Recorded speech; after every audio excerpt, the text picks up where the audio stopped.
हाँ, इस साइड बैठा था वो लड़का। नमस्कार दोस्तों, मैं हूं प्रतीक। स्वागत है आप सभी का मेरे चैनल। रिसेंटली जब मैंने अपना मेल ओपन किया तो मुझे बहुत सारे ईमेल्स एक साथ दिखे एक पर्टिकुलर एक्सीडेंट को लेकर, या कहिए एक काफी खतरनाक एक्सीडेंट को लेकर। उन सभी मेल्स में लोगों ने बस एक ही चीज रिक्वेस्ट किया था कि हमें सपोर्ट की जरूरत है सूरज खरायत के केस को लेकर और उनको इंसाफ दिलाने के लिए।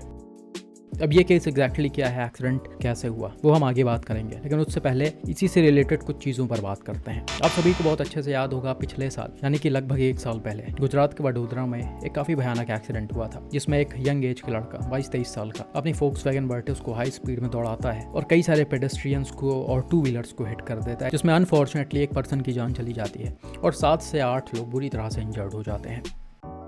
कुछ महीनों पहले मैंने उस केस पर आपको एक अपडेट दिया था कि इस ड्राइवर को हाई कोर्ट ने बेल दे दिया है, बस कुछ शर्तों के साथ। ये शायद दिसंबर की ही न्यूज थी, लेकिन इसके बाद ही स्टेट गवर्नमेंट ने सुप्रीम कोर्ट का दरवाजा खटखटाया और उन्होंने रिक्वेस्ट किया कि इस ड्राइवर के बेल को कैंसिल किया जाए।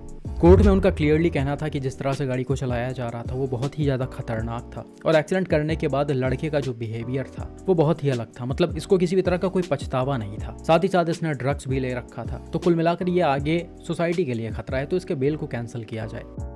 लेकिन भाई, इंडिया में लोगों की जान की क्या कीमत है वो आप सभी बहुत अच्छी तरीके से जानते होंगे। अनफॉर्चुनेटली ना तो इन रेकलेस ड्राइवर्स को उससे कुछ मतलब होता है, ना ही जस्टिस सिस्टम को कुछ लेना देना होता है। और यही रीजन था कि सुप्रीम कोर्ट ने बेल रोकने के रिक्वेस्ट को डिनाई कर दिया। उन्होंने बोला कि एक लोगों को मारने के बाद और इतने सारे लोगों को इंजर्ड करने के बाद 9 महीना लौंडा जेल में रहा बहुत है, अब क्या सारी जिंदगी थोड़ी ना जेल में कटवाओगे। और इसने जो किया है वो जानबूझकर थोड़ी ना किया था, सब कुछ गलती से हुआ है। तो इस तरह की चीज़ें अपने यहाँ पर चल रही हैं। आप ड्रग्स लो, आप नशे करो और रोड्स पर जाकर लोगों को उड़ा दो, तो वो सारी चीज़ें डेलिबरेट में कंसीडर नहीं की जाती हैं। और भाई यही सबसे बड़ा रीज़न है कि ऐसे केसेस रुकने का कभी नाम नहीं ले रहे हैं। हर हफ्ते आपको ऐसे उल्टे सीधे केसेस कहीं ना कहीं से देखने को मिल जाएंगे। लोगों को बहुत अच्छे तरीके से पता है कि हमारा कुछ होने वाला है नहीं, इसलिए उनकी हिम्मत और भी बढ़ती चली जा रही है।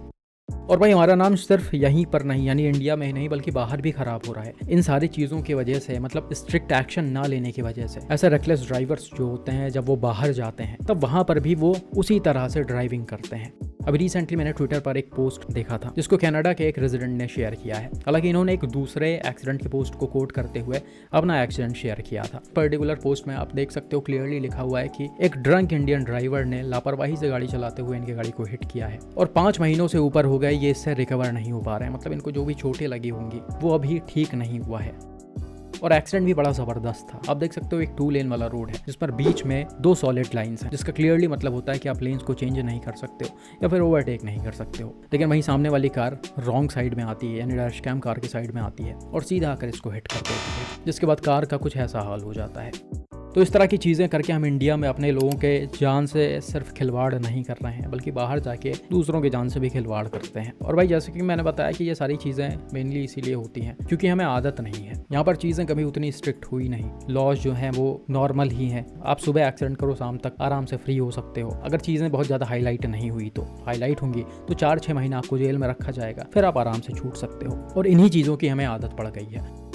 खैर बिल्कुल ऐसा ही एक रेकलेस ड्राइविंग वाला केस रिसेंटली तमिलनाडु के कोयम्बटूर से भी सामने आया, जिसमें आप क्लियरली देख सकते हो एक पतले से रोड पर बहुत सारी गाड़ियां चल रही हैं। एक लेन जाने वाला है और दूसरा लेन आने वाला है और इसमें आपको कुछ 2 व्हीलर्स भी चलती हुई दिख रही होंगी। ये अपने साइड से हैं और आराम से नॉर्मल स्पीड में चल रही हैं। इन्हीं में पीछे की तरफ आपको एक और स्कूटी दिख रही होगी जिस पर 2 बच्चे हैं, आगे एक बच्चा खड़ा है और पीछे एक बच्ची बैठी हुई है। इनके फादर शायद इनको स्कूल लेकर जा रहे हैं। तभी होता क्या है, पीछे से हाई स्पीड में एक स्कोडा ऑक्टाविया आती है। अब इस गाड़ी को जो है वो बहुत ही ज़्यादा तेज रफ्तार में और गलत तरीके से चलाया जा रहा था। रोड को देखकर आपको क्लियरली समझ में आ रहा होगा इसकी स्पीड लिमिट बहुत ज़्यादा 30-40 से ऊपर नहीं होगी, लेकिन गाड़ी को लगभग 2 गुने रफ्तार में लाया गया है और यह ज़बरदस्ती 2 व्हीलर्स को ओवरटेक करने की कोशिश कर रही है। बिल्कुल उसी समय ऑपोजिट लेन से ये महिंद्रा पिकअप आ जाती है और सेडान सीधा जाकर इसको फ्रंट से हिट कर देती है।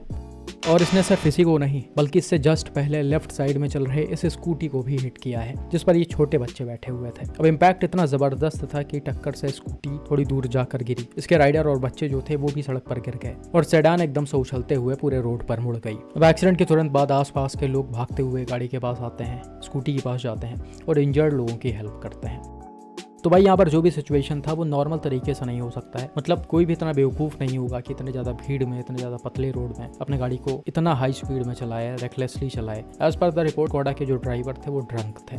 बिल्कुल वैसा ही केस और बिल्कुल वैसा ही सीन है जैसा गुजरात के वडोदरा वाले एक्सीडेंट में आपने देखा होगा। होश खोकर ड्राइवर गाड़ी चला रहे थे। यहाँ पर फर्क ये है और अच्छी बात यह है कि 2 व्हीलर्स के लोगों को बहुत ज़्यादा इंजरीज नहीं आई, थोड़ी बहुत इंजरीज के साथ वो सेफ थे, लेकिन ये चीज़ें काफ़ी ज़्यादा वर्स्ट हो सकती थी जिस तरह से एक्सीडेंट हुआ है। और यहाँ पर 2 व्हीलर राइडर ने और बच्चों ने हेलमेट भी नहीं पहन रखा है, तो ऐसे सिचुएशन में आप समझ सकते हो कि इनकी जान भी जा सकती थी।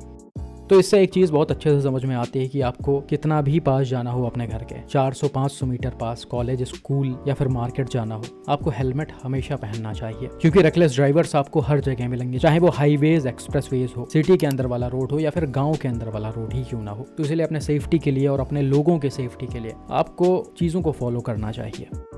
बात करते हैं स्कॉर्पियो एन के यानी कि सूरज के एक्सीडेंट पर। सूरज, जिनकी एज काफ़ी कम थी, ये यंगस्टर ही थे। ये शायद हरियाणा में रहकर काम वगैरह करते थे। रिसेंटली करीब 10 दिन पहले 15 मार्च को ये अपने कुछ फ्रेंड्स के साथ हरियाणा के हिसार से सालासर के लिए ट्रेवल कर रहे थे। वीडियो में आप देख सकते हो ये एक महिंद्रा स्कॉर्पियो एन में बैक सीट पर बैठे हुए हैं और गाड़ी को बहुत ही नॉर्मल तरीके से, बहुत सही तरीके से ड्राइव किया जा रहा है। ये एक 2 लेन वाली अनडिवाइडेड रोड है जिस पर दोनों तरफ से गाड़ियां चल रही हैं। इसी में ये ब्लैक कलर की स्कॉर्पियो भी आपको दिख रही होगी जो अपने ही साइड में चलाई जा रही है। अब होता क्या है, जैसे ही स्कॉर्पियो थोड़ा सा आगे जाती है, सामने की तरफ से यानी ऑपोजिट लेन से एक महिंद्रा बोलेरो पिकअप एक ट्रक को ओवरटेक करते हुए एकदम से अनकंट्रोल हो जाती है और एकदम से टर्न होते हुए जाकर स्कॉर्पियो को राइट साइड से हिट कर देती है।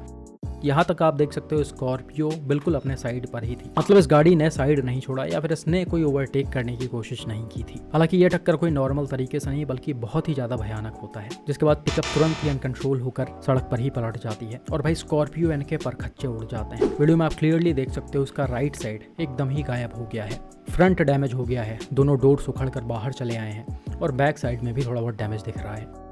अब ये डैमेज सिर्फ पिकअप से लड़ने की वजह से हुआ या फिर ये गाड़ी इस डंपर में भी लड़ी थी जो थोड़ी देर पहले पीछे से आकर बिल्कुल उसी समय स्पॉट पर मौजूद था, उसे तो हम क्लियरली नहीं बोल सकते हैं। लेकिन कई सारे एक्सीडेंट्स में आपने देखा होगा पिकअप से या फिर लोडिंग व्हीकल्स से लड़ने की वजह से गाड़ियों का ऐसा हाल आसानी से हो जाता है। इनके पीछे जो बॉडी होती है वो बड़ी ही मजबूत होती है, बाहर निकली होती है और ये किसी भी गाड़ी को आसानी से फाड़ सकते हैं।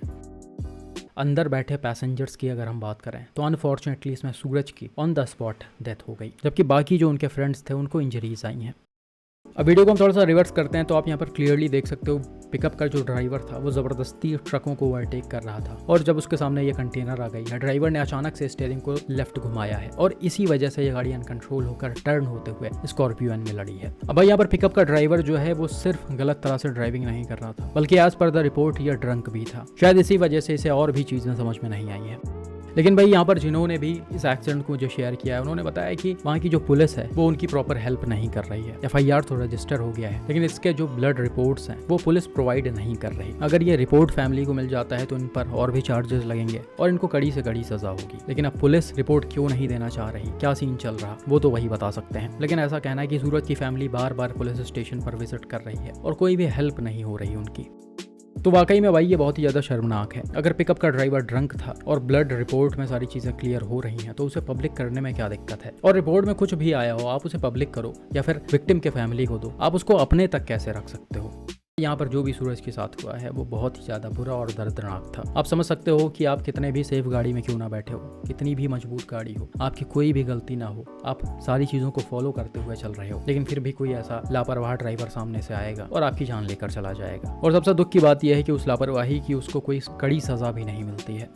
अनफॉर्चुनेटली भाई कहीं ना कहीं ऐसी चीज़ें इंडिया में आम है। कई बार पैसे वगैरह देकर सोच लगवा कर भी ऐसी चीज़ें पॉसिबल हो जाती हैं, जो हमने पुणे वाले केस में देखा ही था। हालांकि वो बहुत ही ज़्यादा हाईलाइट हो गया था, बहुत ज़्यादा बड़ा केस था, तो सब कुछ सामने आ गया। छोटे मोटे केसेस में कोई ध्यान नहीं देता है तो इसीलिए चीज़ों को दबा दिया जाता है। लेकिन आप इस वीडियो को ज़्यादा से ज़्यादा शेयर करिए ताकि ये राजस्थान गवर्नमेंट तक पहुँचे। साथ ही साथ मैं इसे ट्विटर वगैरह पर भी शेयर करके राजस्थान गवर्नमेंट को टैग करूँगा ताकि सारी चीज़ें सामने आए और ड्राइवर को कड़ी से कड़ी सज़ा मिले। बाकी आपका इस पर क्या मानना है कॉमेंट करके ज़रूर बताएं।